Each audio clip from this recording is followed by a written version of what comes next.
Hey everybody, this is Harvey Sluggo Wasserman back for the Green Grassroots Emergency Election Protection Coalition Zoom call. This is number 170. It is, what is it, March 18th? This is actually a great day. We're getting to the equinox where the days will get progressively longer, but we get an equal one in the coming week. We have a ton to talk about as always. We're going to start with various topics and issues, including TikTok, which at the age of pushing 80, I have no idea what's going on. If I want to use TikTok, I got to surround myself with my grandchildren. But we're going to deal with TikTok. We're going to deal with a lot of election protection issues and maybe get to Haiti in the first while. I see we're honored by the great Dennis Bernstein. And we have Anna and Selma with us, take us to Florida for a bit. In the second hour, we're going to start at the top of the hour at 6 o'clock Eastern, 3 o'clock Pacific, and talk about energy, specifically 3 Mile Island, the anniversary of 3 Mile Island, in which people did die in droves. I know, I was there. We're going to talk about that at 6 o'clock, and then hopefully joined by the great Ray McClendon at 6:30, talk about election protection issues and various others, getting to how we're going to protect this election.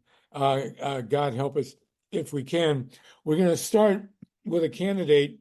We are a nonprofit, so we do not raise money for candidates. We do not allow candidates to raise money on our call, but we do like to hear them out, especially young ones who are not in the mainstream of the Democratic or any other party. I will, as protocol, remind you, we will be talking about a congresswoman from Florida whose name is Deborah Schultz.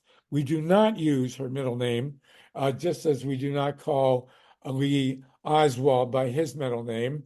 So, but he didn't kill John Kennedy. We don't know about Debbie Schultz. Nonetheless, we're going to start with this young candidate in Illinois, QUASIM RASHID, and we are going to avoid talk about the Middle East, but we will talk about energy policy, which is a very big deal. And QUASIM, again, Wendy Lederman, who's with us, has brought you to join us. We're also joined by John Steiner. John, it's great to see you with us. And TATANKA BRICCA, the erstwhile chair of the KPFK board in Los Angeles, Myra Reeson, so many great people. Mike Hirsch, good to have you with us as our co-conspirator, and Steve Caruso, our unsung but fabulous engineer, keeps us going. We also see Nancy LARSON from Ohio. Whenever we see somebody from Ohio, we offer condolences, and we will be talking about the Ohio political scene later in this hour. Nancy, thank you so much for joining us. QUASIM, you're running in Illinois for the Congress. Can you tell us what's going on and who you're running against, and what's your major platform? Thank you so much for this opportunity to speak with all of you. Thank you, Wendy, for the invitation, and I'm grateful for your time. My name is QUASIM RASHID. I'm running for U.S. Congress in the 11th District of Illinois. I'm a human rights lawyer who is fighting. My platform pillars are economic, social, and climate justice. That means I'm calling for a living wage, a cancellation of student debt, guaranteed universal health care, and following climate policy to get us to carbon neutral by 2030. We're not taking any corporate money. This is not a fundraising call, but it's a principle of our campaign that we're 100% people funded, and we're leading with our values. We have run a really robust ground game. The election is tomorrow. My opponent is an 8-term incumbent, well-funded by corporations, has really made some really terrible votes in terms of repeatedly stripping down the ACA, voting to deregulate banks, voting to strip down the Americans with Disabilities Act, and of course, unfortunately, in his 8 terms, he hasn't passed any actual pieces of legislation outside of renaming a post office. And so my vision is to be elected as someone committed to working families, I grew up low income in Section 8 housing. I understand the struggles of millions of Americans who are living paycheck to paycheck. And given that all these issues that I struggled with as a child, wealth and income inequality, lack of healthcare access, the climate crisis, the opioid crisis, that they're all worse now, it stands to reason that if we want meaningful change and progress, then we need to elect people who are more representative of our beautiful country, not just from a racial or gender standpoint, but from an experience standpoint. And given my work in this space, working with marginalized communities, I'm excited to come to Congress and transform my advocacy for human rights into better policy for human rights. Terrific. Well, first of all, you get the prize for being best dressed on the call. And I will, without going into detail, inform you for just the record that if you're in favor of renewable, safe energy and a carbon-free economy, you cannot in any way, shape, or form support nuclear power. And if we need to have a conversation offline about that, it's fine, many of us, or you can stay with us and talk. We're going to be talking more about it at 6 o'clock, but which we always do. This is my 50th, count them, 50th year fighting nuclear power, and we have won. There are no more large commercial reactors under construction in the United States, and never will be. They're playing games with small reactors, but I think we can beat them. And it's a pleasure to have you on, Qasim. What's your district and who are you running against?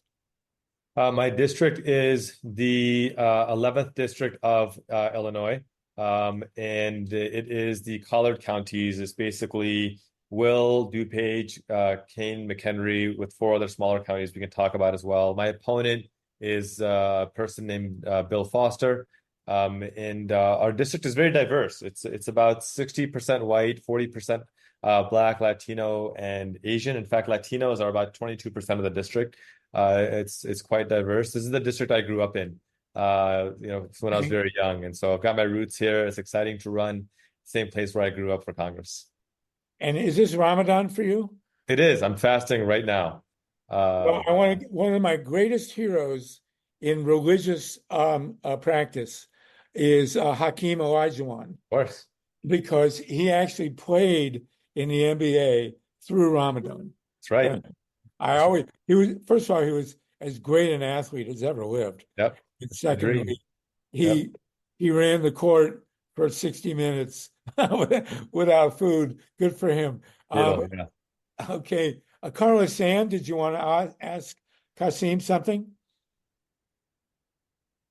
Karla? We have 47 people with us. If you want to raise your hand, Wendy, do I have to unmute you here? Well, anyway. Okay. This is Karla in Minnesota, and I would like to ask the candidate a question because we have a housing situation in Minnesota as well, and you said you were with human rights. How about that? Is that one of your human rights issue, housing for everyone? Housing? Well, in Minnesota, they're trying to change regulations to get housing for everyone, which affects everyone. I think there might be an easier way. Do you have any specific programs going on that can increase housing? We have a robust housing policy. And for me, this is another example of why we need to get corporate money out of politics. One of the reasons why we have the housing crisis is because the politicians that we've elected to protect our interests are instead funded by the same corporations and lobbyists exploiting us. And I'll give you one good example of that, and I'll give you the solution as well. The example of that is the National Association of Realtors, which just fined $2 billion for excessive fees on sellers and buyers. This has drastically increased the price of housing. A recent report showed that since 2020, you would need to increase your income 80% to afford the same size home. Unheard of. My opponent, Bill Foster, for example, sits on the House Financial Services Oversight Committee. They're supposed to conduct oversight on the National Association of Realtors. Instead of conducting oversight, he's taken nearly $80,000 in campaign contributions from them. And that's fundamentally a problem. My vision is not only just to reject that money so that I'm accountable to working people, but I think Congressman Castro has put forward an excellent bill that would build 7 million more affordable subsidized housing. And we know this is a proven model. Post-World War II with the baby boom, this is how the FHA accommodated the mass increase in population in the United States. Now, at that time, those homes were only made available to white people. Black and brown people had no access, which was obviously Jim Crow racism. But now we can build a better model of building, at least 7 million more homes, making sure that housing is affordable as a human right. I'm also a big fan of UBI, Universal Basic Income. Every study shows that UBI absolutely increases the net worth of individuals. It decreases depression and suicide rates, decreases crime rates, increases small business strength. So these are, when I talk about my policies focusing on economic, social, and climate justice, when I talk about economic justice, this is what I'm talking about. How do we make sure these basic humanitarian needs are met as a human right? And how do we make sure there's more dollars in the pockets of middle-class Americans? Let me warn you, I am a historian, and the real root of the housing crisis in the United States today is because of Ronald Reagan. Yep. When Reagan was in the White House, he killed an $85 billion public housing bill for no good reason. And then in the next term, under Clinton, actually, a congressman, a one-term senator from North Carolina named Louch Faircloth, I never heard anybody else named Louch, passed a law which Clinton signed, of course, forbidding the government to build public housing. And that is the root. Yeah. And we're still trying to make up that. If they had built $85 billion worth of public housing in the 1980s, we'd be fine. Absolutely. So Absolutely. there you go. Wendy Lederman, go ahead. Are you muted? No. Yes. Hold on. We have 50 people with us, and Wendy, you are. Just really appreciate Go ahead. Okay. There we go. Thank you. Sorry, it's so great to meet you, Qasim, and I really appreciate you being with us, especially with the race tomorrow. I have a really excellent feeling about it. The campaign, somehow the algorithms sometimes do me favors, and you ended up in my social media, my Instagram, and I recommend everybody follow, because for months I've been watching Qasim talk about the issues, but he does something in a way that is unique, that not only does he talk about the issue, he kind of reports as if things like public service, like he's letting people know what's going on, but then providing a solution in a positive, unifying manner. And it's just really incredible, because he's a human rights lawyer. Clearly he can make more money doing something else than running a publicly funded campaign to become a congressman. So I'm just wondering, as a human rights lawyer, if you want to kind of comment a little bit on why you're running, but also what we're seeing with the preservation, or the threats to the preservation of rights through the Supreme Court, and any comments you have on that. And I just really suggest everybody follow his campaign, follow everything he's doing. I see a really bright future for this guy, and he's just really great. And also I want to say he's really great on women's issues, and I feel like in a genuine manner, which is really kind of unique, actually, even in activism. So thank you so much, Qasim, for all you're doing. It's amazing. Thank you, Wendy. I just try to do what my wife tells me to do, and it works out pretty well for me. Well, that's the He's other. Smart, see? Well, I want to tell you, Qasim, that I wear the pants in my family, and my wife gave me permission to say that. So go There ahead. you go, right? Yeah, that's Wendy, it's a very, very thoughtful comments from you. I really appreciate your kindness and your empathy. For me, I think the fundamental core of what motivates me, to elaborate on something I said earlier, is, we grew up low income. We grew up food insecure. We grew up housing insecure.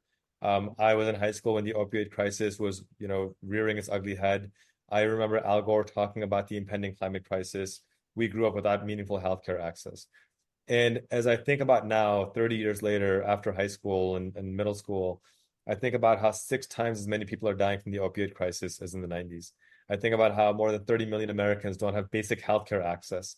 And if you need reproductive healthcare access, tough luck, you don't have an option. In fact, even if you have health insurance and you're Kate Cox in Texas, tough luck for you. I think about how 1 in 4 military families and 1 in 6 Americans are food insecure right now, at a time of, we have the most wealth of any country in the history of humanity. I think about how 22 million households can't afford the home that they're living in because housing has become so expensive. And so for me, recognizing that all the things that enraged me, and I use that word on purpose, as a young person, because they were just so unjust and wrong, when I recognize that they've all actually gotten worse, and it doesn't have to be this way. Reagan is a big part of that, But another big part of that are, in my view, some Democrats who don't see the urgency of the hour. My opponent calls himself proudly an incrementalist, that we need incremental change. Well, he's a wealthy white man worth $20 million. You know, that may be all well and good for him, but for the rest of 99% of society who's not worth $20 million and aren't a wealthy white man, incremental change is the death knell, right? My daughter, 8-year-old daughter, sweetest girl you ever met, has an incurable autoimmune disease. The insurance companies won't cover her medication. We need 6 doses a year. Each dose costs $40,000. Oh my God. I can't go to her and say, sweetheart, wait for incremental change so that you can live. She's 8, right? We need change now. We need guaranteed health care now. And one of my good friends from when I lived in Virginia, she's a state senator, Jennifer Carroll Foy, and her story is inspiring for a number of reasons. But she has this great quote about why she ran for office. And she said that I realized that if we can't change their minds, then we need to change their seats. And that's fundamentally what this is for me, that, you know, these politicians who are sitting in their incrementalist ivory towers, if we can't change their minds, then we need to change their seats and get them out of the way so that we can bring about the meaningful change and progress that people in this country deserve for their basic human dignity. Well, of course, the seats are kind of where their heads are lodged, but that's another story. Let's get Mary Butler, and then we'll continue. You're very, very good, very articulate, Qasim, and I hope you'll continue to be with us. Mary, go ahead, Mary Stonewall. Mary Butler Stonewall, can I unmute you here? Yeah, no, sorry. This is a ritual we go through, Qasim. My apologies. I can't get her unmuted. I want to point out to you, by the way. Sometimes people walk away from things. Somebody's breaking up, and I can't get Mary unmuted. I will point out, by the way, you're from the land of Lincoln, and I don't. Not many people know this, but Abraham Lincoln was actually the first person to go on record as saying that the future of energy in America would be wind power. He said that there was more. You know, look it up. He said there was more wind power in Illinois than the nation could ever use. As he's from your neighborhood, of course. All right. Well, thank you so much, Qasim. We'll get to Mary later. 54 people with you, and you're very articulate. It's great to hear from you. I don't know why, you know, we have lost the basic focus on the human race, the big picture of the human race. All we need to do is supply food, housing, medical care, education, clothing, and transportation, and to all the people in the world. And we can totally afford that. Absolutely. And without blinking an eye. Yep. We have also solved, you know, years ago we were talking about a population problem of overpopulation. Now we all have all these countries complaining about underpopulation. But we have solved the population question. Yep. The population question is totally determined by the rights of women. Wherever women are empowered and have income, population drops. And, you know, women are in touch with Mother Earth. We will get the right number of people on this planet, hopefully without war.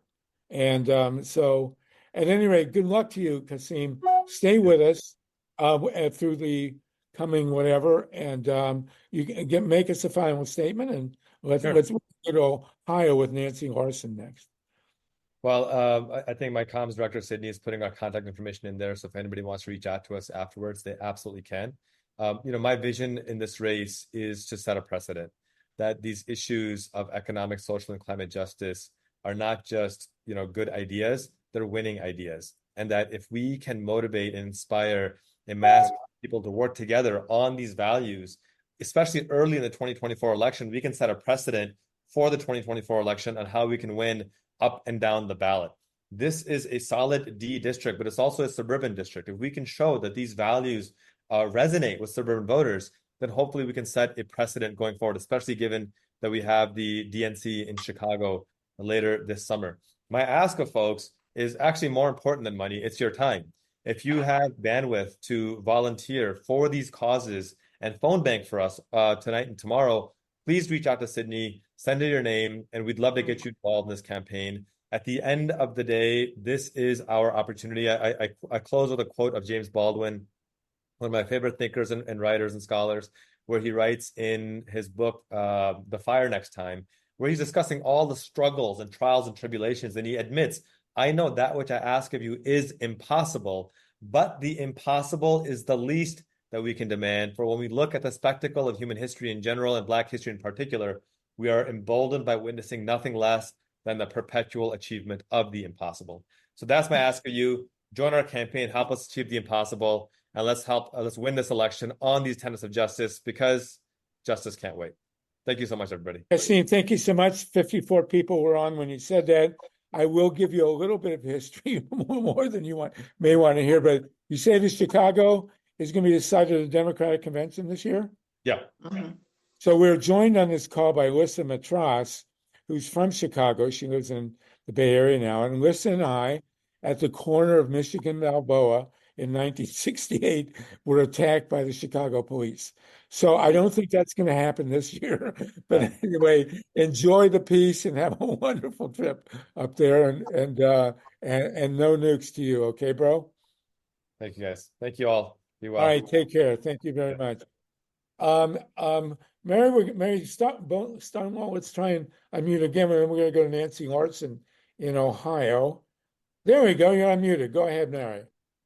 Thanks for the condolences.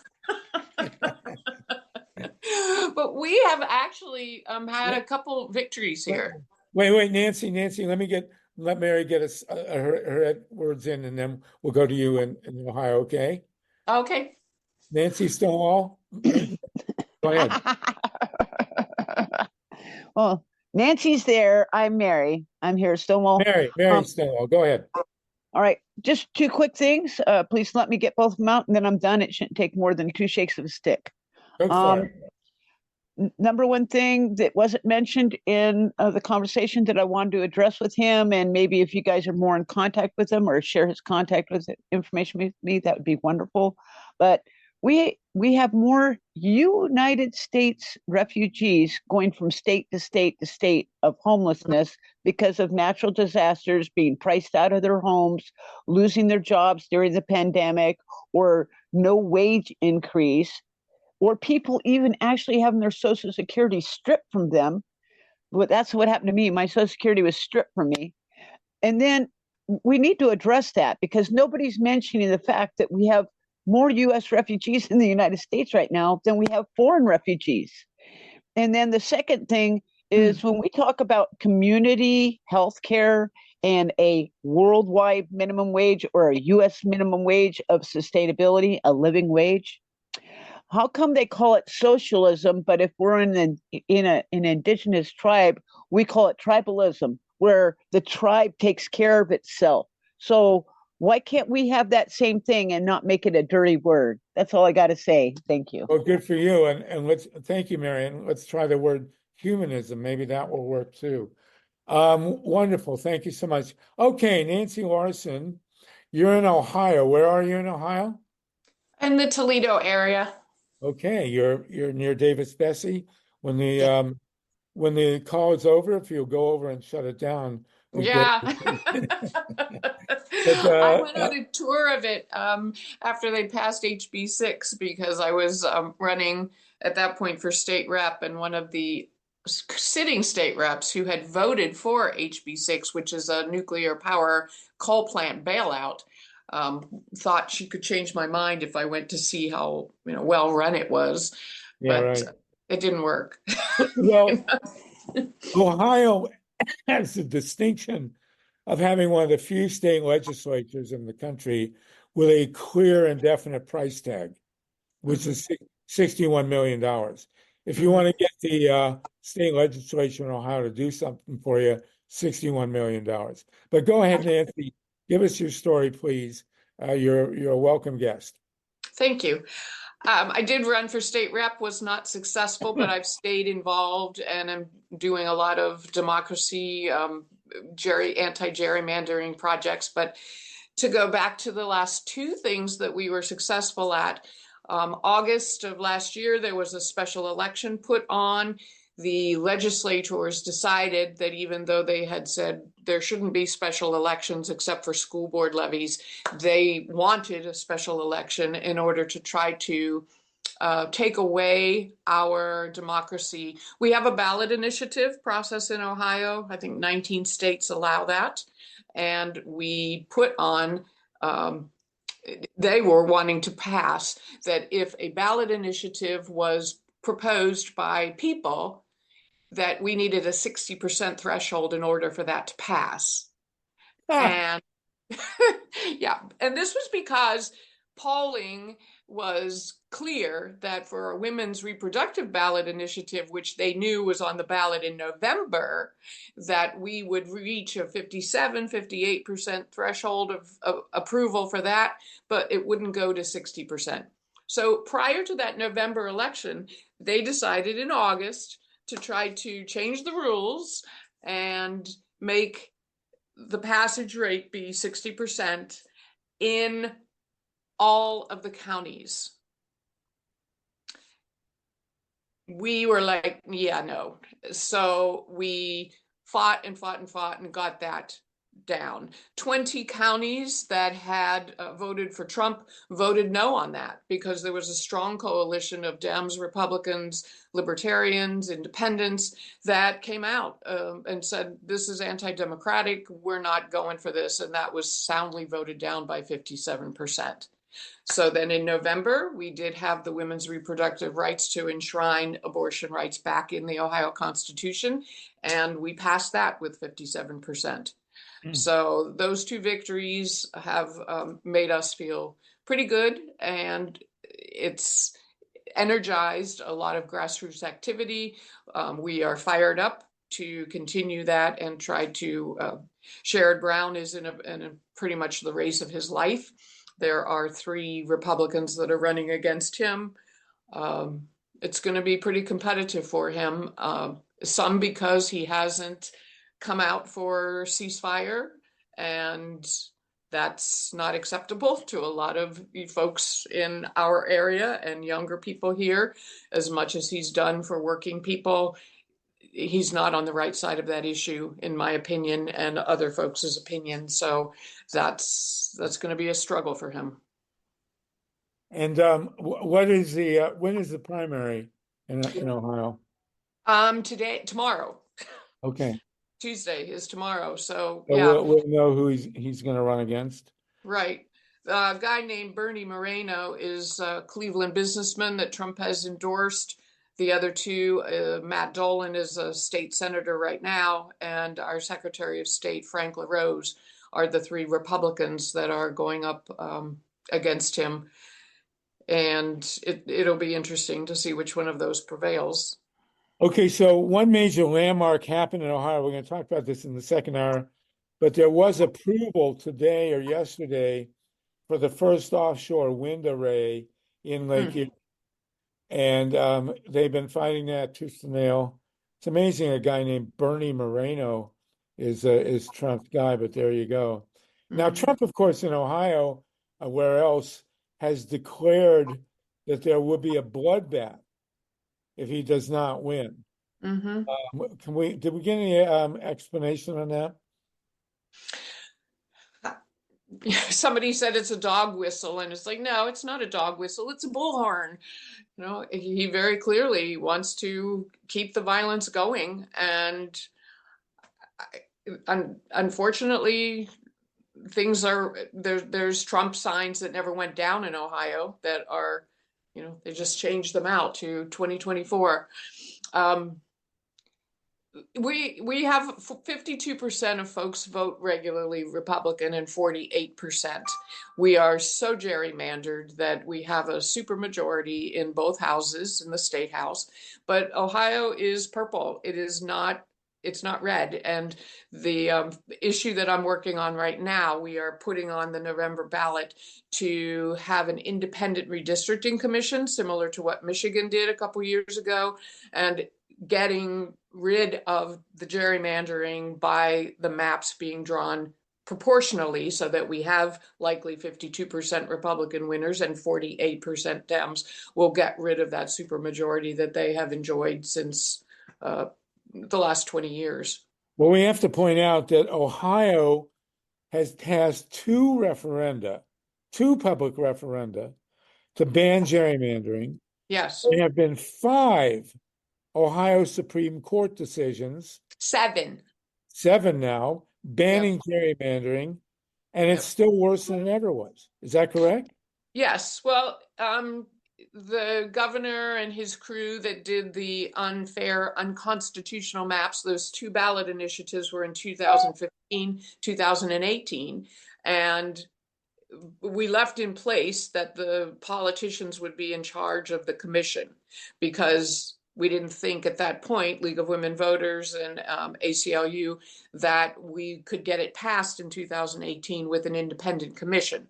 So they stayed in charge of drawing the districts. And over the last draw, 7 different times, the Ohio Supreme Court, that was Republican majority, said no. These are unconstitutional. They're not following the anti-gerrymandering standard that requires proportionality.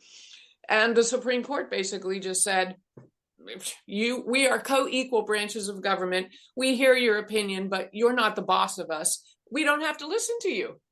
And they kept on getting more, throwing back, redrawn, still unfair, unconstitutional ballots until they ran the clock out. And we had to run the last cycle with these gerrymandered maps. So in the 2024 election, will you be using gerrymandered maps again? Yes. So in a state that's 52-48 Republican Democrat, we're going to again wind up with a state house that is 2/3 in both houses or more Republican. Yeah. Until we get this ballot initiative on and we get the independent citizens there and we can start the redraw again in 2025. And the congressional delegation will basically be what? 10-5?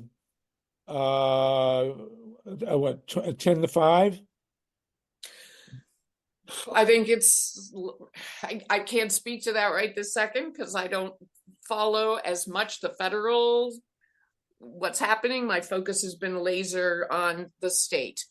Okay. But both Marcy's in a race. She will likely prevail because she's Marcy, but they have tried with the redraw in 2024. It is still extremely unfair.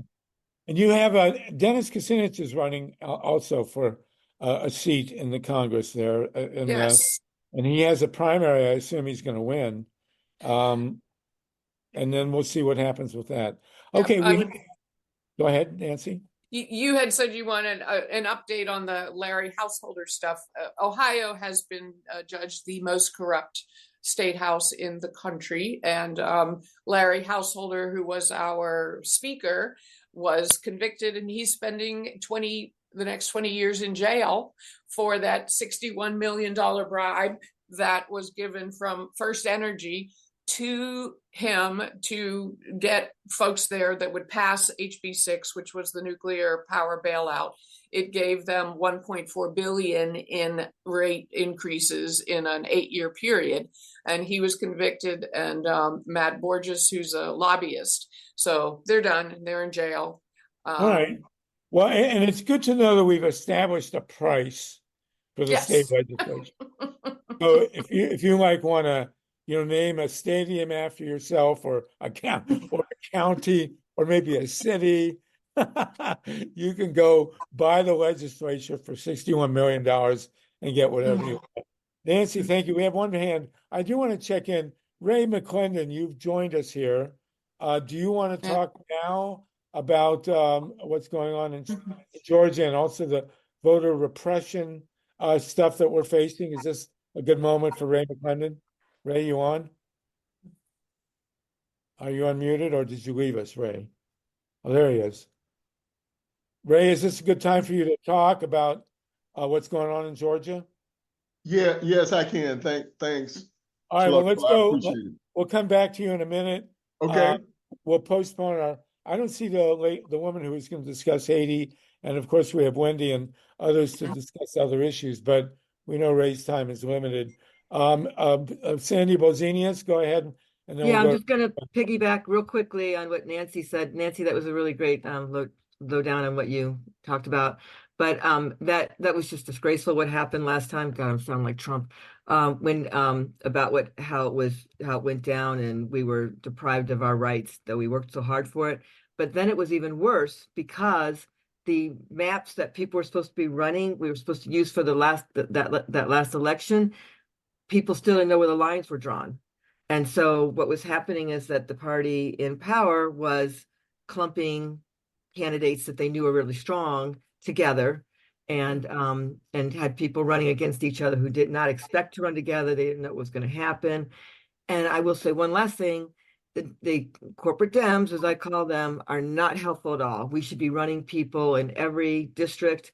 And instead, what's happening is when someone starts running who's progressive, they're down on that person. They are not helpful. They're subverting that person's campaign, those people's campaigns. It's horrible. We have no money, but somehow they have tons of money to send to knock out the progressives. So that's all I want to Yeah, say. it's outrageous. It's really outrageous what the Senate candidate here in California, Adam Schiff, did. He took his money and Yes, promoted this horrible Republican against two really good Democrats. He could have been a mensch and run and said, I'm glad to be joined by the legendary Barbara Lee and by Katie Porter. And instead he played a stupid game. And now we got him running against this really terrifying right-wing fascist. It's really disgusting. Thank you for that, Sandy. Nancy, do you want to give a last word? And then we're going to have the great Ray McClendon talk briefly about Fani Willis, and then we want to talk about voter repression in the larger sense. I'm joined in my house by Sheila Goldner, who just handed me a piece up that Tom Hartman has run. We'll talk about that in a minute. We also have the great Dennis Bernstein on from Flashpoints.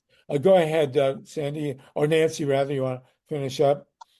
I'm just excited. I think we will get this on the ballot in November. I think it will pass, and we will have an independent commission of 15 citizens, 5 Republicans, 5 Dems, 5 independents, to draw the maps proportionally, and they'll do what the politicians have refused to do and give us fair proportional districts.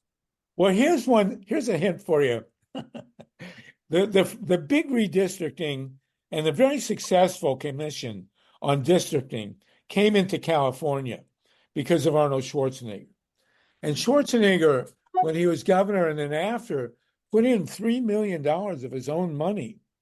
And we wound up in California with a pretty good nonpartisan or multi-partisan districting commission. And then this is the law of unintended consequences, what I love. You all know, I'm sure, that Arnold's having an affair with his housekeeper. And they had a son. And the son, Joseph, went to the University of Michigan. And because he was in Ann Arbor, Arnold came to Michigan and supported a districting commission in Michigan. Now, if the kid had gone to Ohio State, and I'm glad he didn't, things would be different. But every year in Columbus, you have the Arnold, where he comes and lifts weights. So maybe you could get Arnold. No, he's come. He was here a week or two ago and did a terminate the gerrymander thing. He did? Yes. Well, you got to get that for us. That's fantastic. You got to get that for us. Okay. Please do. Arnold, but get him a Michigan jersey, but not in Ohio. You get him an Ohio State one. He had some Ohio connection that explained why he was willing to do that. No, he comes to Columbus every year and does a weightlifting thing. Yes, because he won the world thing here in Ohio. That was his. I got to go and help him. I'm thrilled to hear that Arnold is on the gerrymandering case in Ohio. So we got to deal with that too. Thank you so much, Nancy. Thank you, Sandy Bolzenius. Okay, we're going to jump to bigger issues of voter repression. We're going to start with Fani Willis, and then Ray McClendon is our man in Atlanta, and then we're going to jump in to Tom Hartman with Ray and all these issues that have come in on voter suppression. Hopefully, we're a little beyond now, finally, the FANI WILLIS thing, but go ahead, Ray, if you would, and give us an on the spot. No, the FANI WILLIS situation is the gift that's going to keep on giving. Okay. Unfortunately, because of the litigious nature of Donald Trump and his playbook, this is just the early rounds. This is going to continue for a while. As everyone knows on this call, last Friday, Judge McAfee came down with his ruling, indicating the lead should have been that he allowed her to stay on the case, FANI WILLIS to stay on the case, provided that she let Attorney Wade go, which occurred within a matter of hours on Friday. That happened. But buried in his opinion was a lot of gratuitous remarks by the judge, quite frankly, similar to the way that the attorney, the government attorney, her did to Joe Biden by making remarks that were beyond the scope of what the issue was. They did not meet, they meaning Trump and the attorneys Sadow and Merchant did not meet their burden to show that there was a conflict of interest, financial conflict of interest, that would impact the proper adjudication of the case with them involved. However, because of what he went on to talk about in terms of improprieties, unethical, inappropriate relationship, he then decided that they needed to have one of them to step aside. And of course, the right decision was made for Wade to step aside so that the case could remain in the Fulton County office. And we've had these conversations in previous weeks that if the two of them, if she has to step aside, it will be taken away from the Fulton County District Attorney's Office, turned over to a state agency called the Prosecuting Attorneys Commission, which then would have to identify another constitutional officer, district attorney of the state of Georgia, which there are about 50 of them in different counties across the state. And one of them would have to have the expertise and the resources to do that. So essentially the case would go away because the Republicans control that Prosecuting Attorneys Commission. So it was a major win at that level. As many of you already know, on Friday, they had the defendants indicated they were going to appeal. That appeal now is going forward to the Georgia Court of Appeals. It will likely then get appealed, regardless of who wins, to the Georgia Supreme Court, and probably will even get appealed to the U.S. Supreme Court. The bottom line of all of this is that it is 99.9% certain now, in my view, that this case will not see the light of day in 2024. I just don't see any way that they can get this on the calendar in time, given that the two appeals courts in Georgia have got to take a look at it, and for the Supreme Court to take a look at it would be into the fall. So by the time it gets to them, based upon what I'm hearing from some legal experts. I hope that I'm wrong about that. I hope that's not the case. But the issue is delay is Trump's game plan, and right now he's being very successful in that.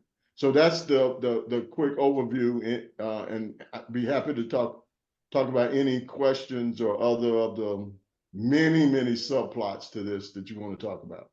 All right. Anybody want to raise their hand and talk about it? And then we want to move on to the bigger issues of voter suppression. This, of course, is the famous case where Trump calls the Secretary of State and asks if he could get 12,000 votes. You know, this guy, go ahead, Ray. Well, that's what started it, but the reality is that the unfortunate part of all of this is that the case is so strong because it is RICO, a RICO case, and it has pulled in many of the elements, quite frankly, of the fake elector scheme, the scheme to subvert the election machines. That is all of those things are going on in other states, and FANI WILLIS had the presence to look into all of these things, draw them together into this sprawling indictment. And now, as you know, they're having similar investigations in Michigan and Arizona and elsewhere. And it's just unfortunate that it's been able to be derailed in terms of what the lead is about this case. That is now about whether or not they went Dutch on some vacations, as opposed to the sprawling criminal enterprise that Donald Trump has been the head of, that not only included strong-arming the Secretary of State of Georgia, but also knowing now what we know about the fake electors and subverting the voting machines, and how that all ties together in one large criminal conspiracy.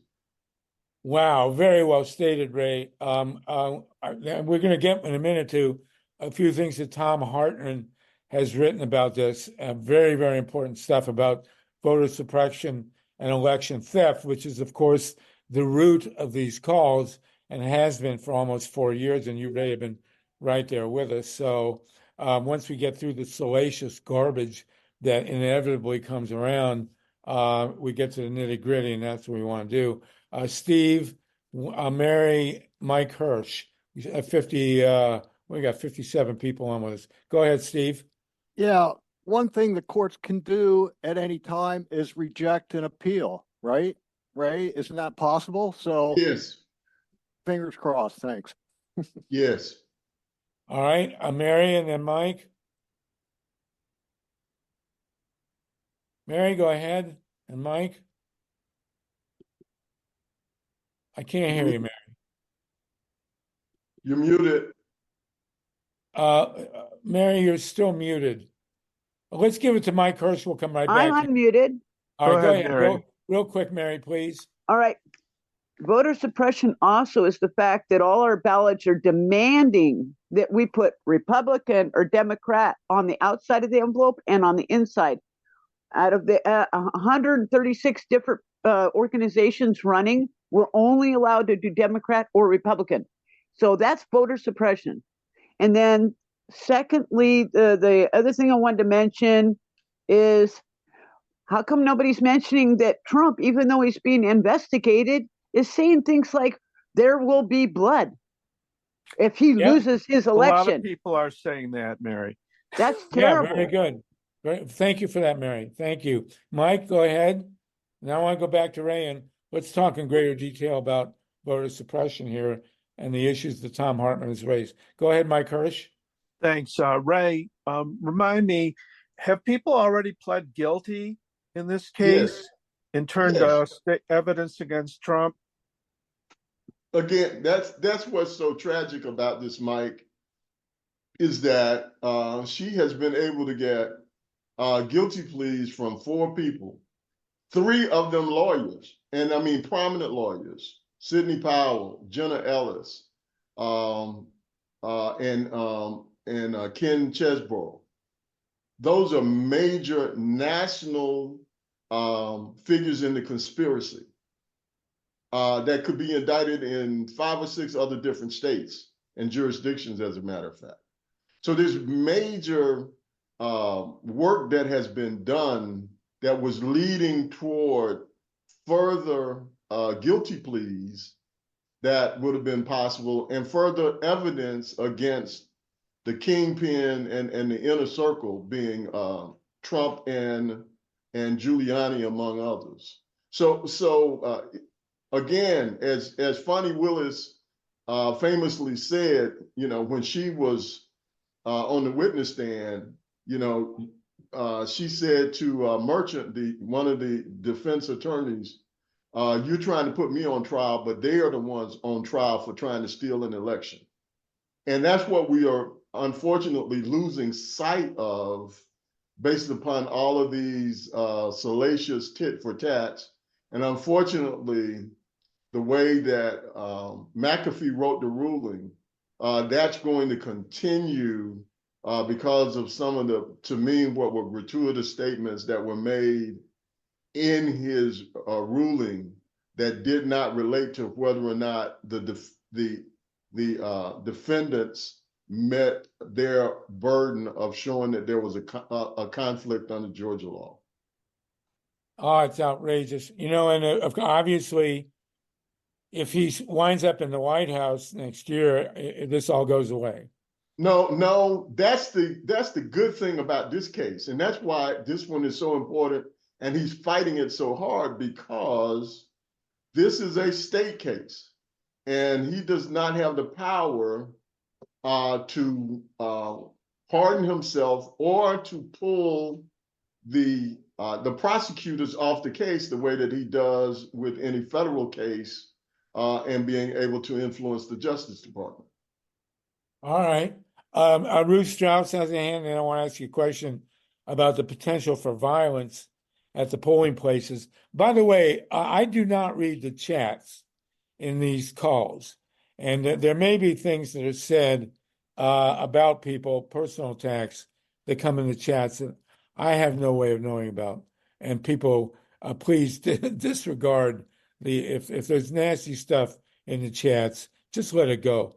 The alternative is to turn off the chats, but we want to do that because people exchange, contacts very importantly in the chats. So the nasty stuff, I don't know what's said, and I've had people who were insulted on these calls by things I never see in the chats, just the way it is. So we count the chats as kind of extraneous. Ruth Strauss, please, and then I'll ask Ray another question.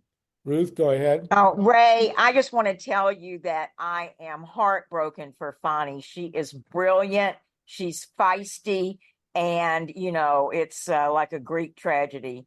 Yes. But I wanted to remind people that not only those three, standout people that people knew about, Powell and Chesbro, et cetera, but also the guy in Coffee County who copied the hard drive of one of the voting machines and then was stupid enough to brag about it to Marilyn Marks, who I hope you all are working with because she's really a dynamo and she has a lot of connection with voting, experts around the country. But anyway, I just wanted people to remember that as well. Thank you. No, that's a great point, and you're absolutely right. And that just goes to the core of how strong her case is and how smart she is.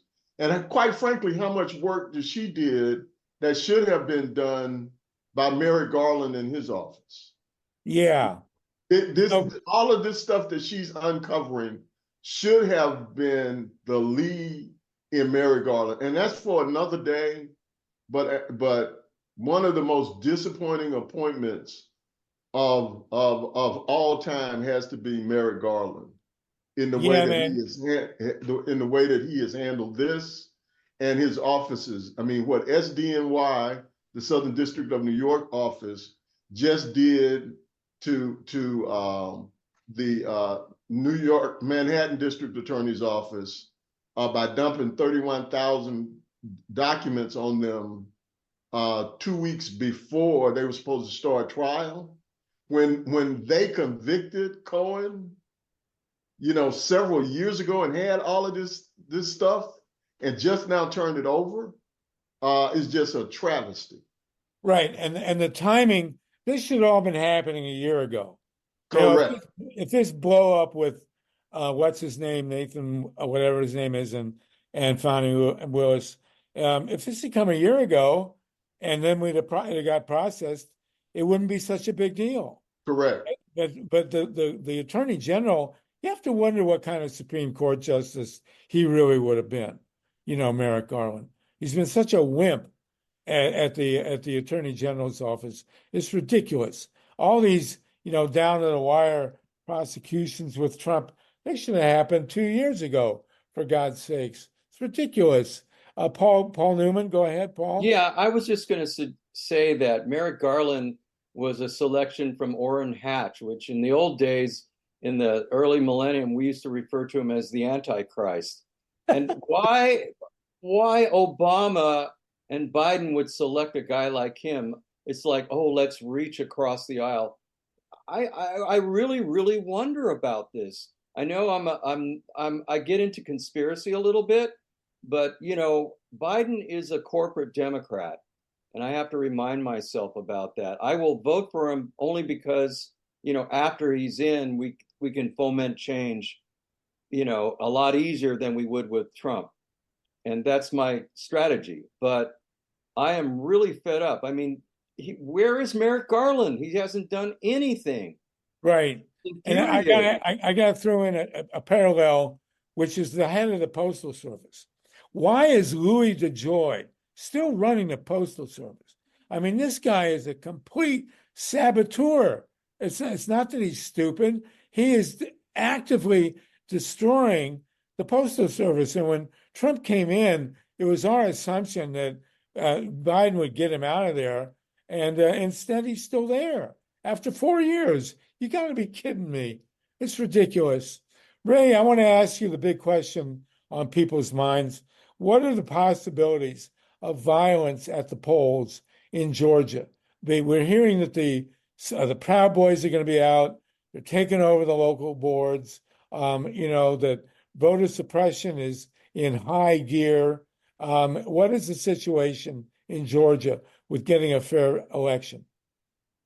There's no question that voter suppression is strong, particularly in battleground states like Georgia. And it will manifest in multiple ways. It's manifesting in the state legislatures.